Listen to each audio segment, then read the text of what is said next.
horizontal AI companies that have been building models the last 5 years are in a problem. Why? Because these models are all the same. They all do the same function. Some of them are better, some of them are worse, but they're all just text predictors.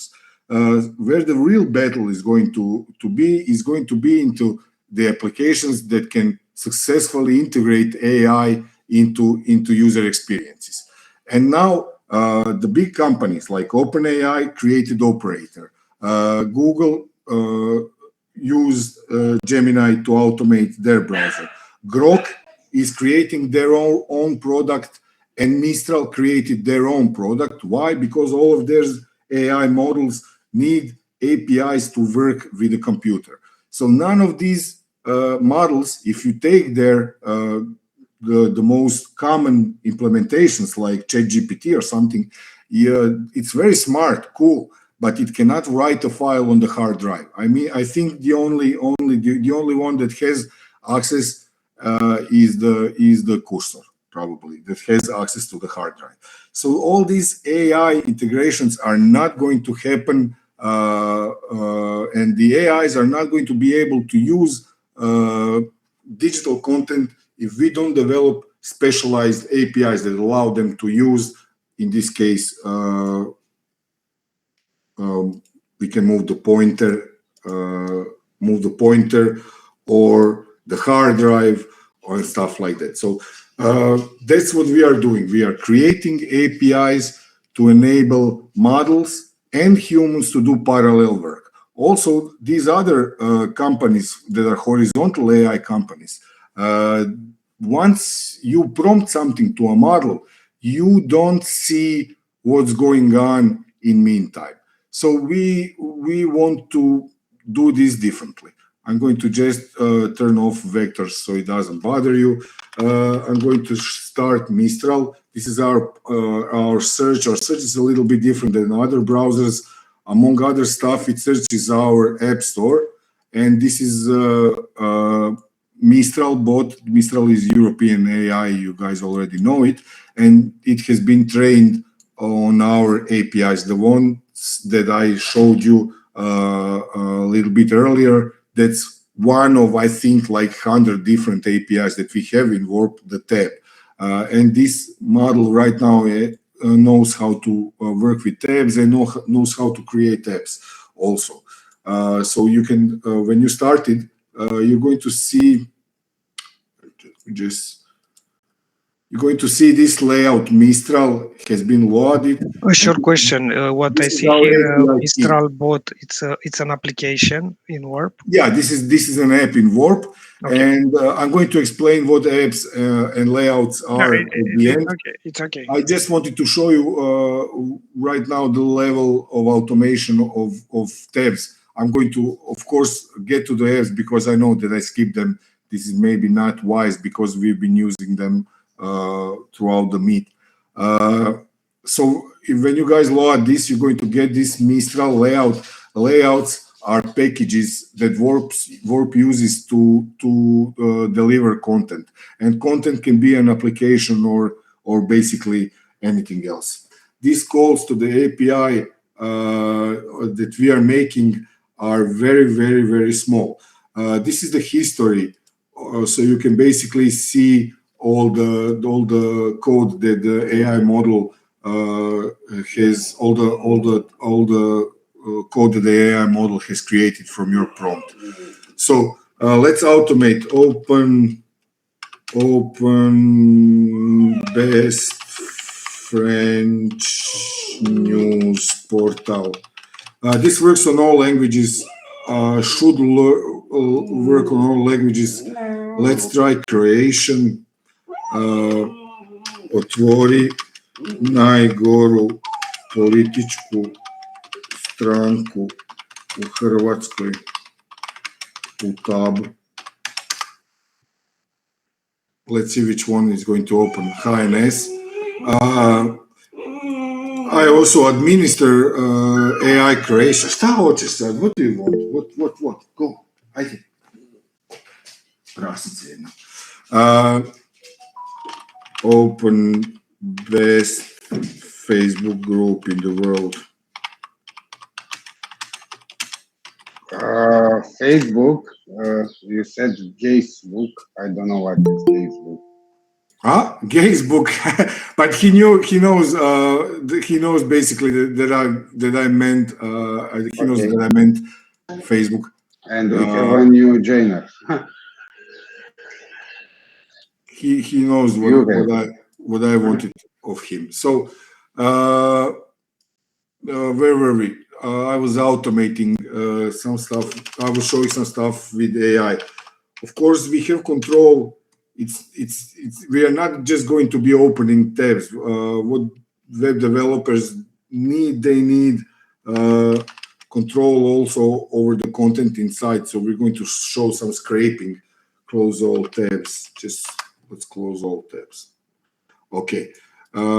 So let's open. Let's open index higher in a tab and count the divs and inspect, count the divs and inspect the number involved. Let's see if this is going to work. Okay, the number is You know that you have. what I'm showing you is not agent behavior. So this is just one call to the API. I'm showing you the demo of our API, but I'm using the AI model so I don't have to write the code. So what does it mean? It's just one call to one model to the model or just one prompt. There's no in what agents differ from just a call, just a prompt to a model, is that the resulting heuristic is not going to be content aware. So in order to do something like this, what you said, I have to either train the explicitly model for this type of workflow so he knows what to do, or create an agent that's going to be able to use probably itself. So we can make an agent, but we are actually not an AI company. Everybody does AI agents now. 3 years ago, 4 years ago, 5 years ago, when we did stuff like that, nobody did it. But we did them to test what's necessary for these agents to use, to be free, and to do much, much more to be useful for the humans. So this Mistral app, let's also, you can basically right click on it and you can see the source code, and you can change the source code if you want to. I can do whatever I want with it, and it's going to be hot swapped inside. So I'm not developing a new AI model. I'm just developing the front end app, and this model is served right now. This one here is served from Mistral's repository, and I'm consuming it through an API. When I loaded this Mistral app, it loaded the whole Mistral layout, and besides the API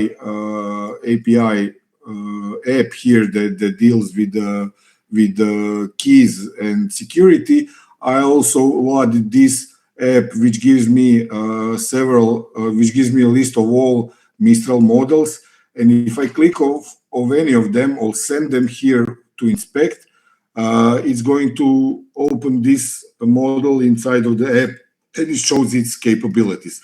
And Mistral currently has 56 models, so you can basically see see all the Mistral models.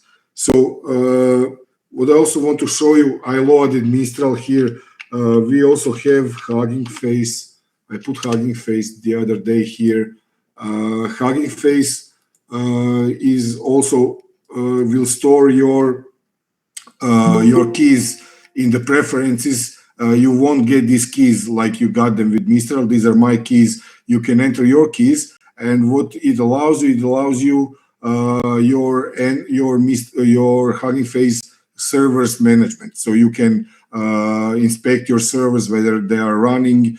You can stop them, delete them if you want to, or the basic thing what's good about this, that at any point you can create new applications that work with this layout. And if there's something that these apps are not doing for you, you can create new applications that work with this content and uses this layout as basically as a dependency. So this all is a little bit too much for the first users, and luckily we have AI. It is the world of create hello world app, but we have AI, so AI can help us. And when you turn it on and you open Mistral, just telling him to create a hello world app, and he's going to create a hello world. He's going to put it in warp layout. That's why this yellow save is on, because there's a new app running in this layout, and this is the code of the app. We are going to be releasing soon in the API references all the references to what an app is, and also all as we go out and show all the APIs, we are going to also create examples, and we are going to also train the AI with these examples. So basically, whatever we show here on the engage day, that means from now on this can be used in Warp. So for this meet, we just wanted to show you the tabs, but we showed you also vector. But these are not at this moment. We don't feel that they are most important stuff. Most important stuff is going to be the fact that we can open tabs, we can automate the pointer, we can make the clicks. We have a bunch of native APIs that are already there, and you can see them in native. You can use all of this. They all work. Each of them has an example. So that means that the models, when applications for AI apps are made with Warp, that means that the models can see, click, whatever you are doing inside of the browser. So what we are trying to create, we try to create an operational environment which humans and AI basically can use in parallel. In the world of AI, I hate to admit it. I hate OpenAI, you know this, but their model right now is still the best. But what they don't have a free model to run on edge. And that's what CodeStral and DevStral are.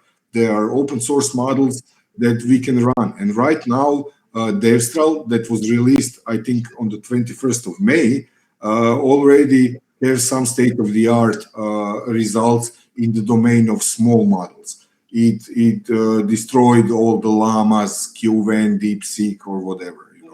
So, and this is a European model, so it's like a big thing for me, I guess for any company. Yeah.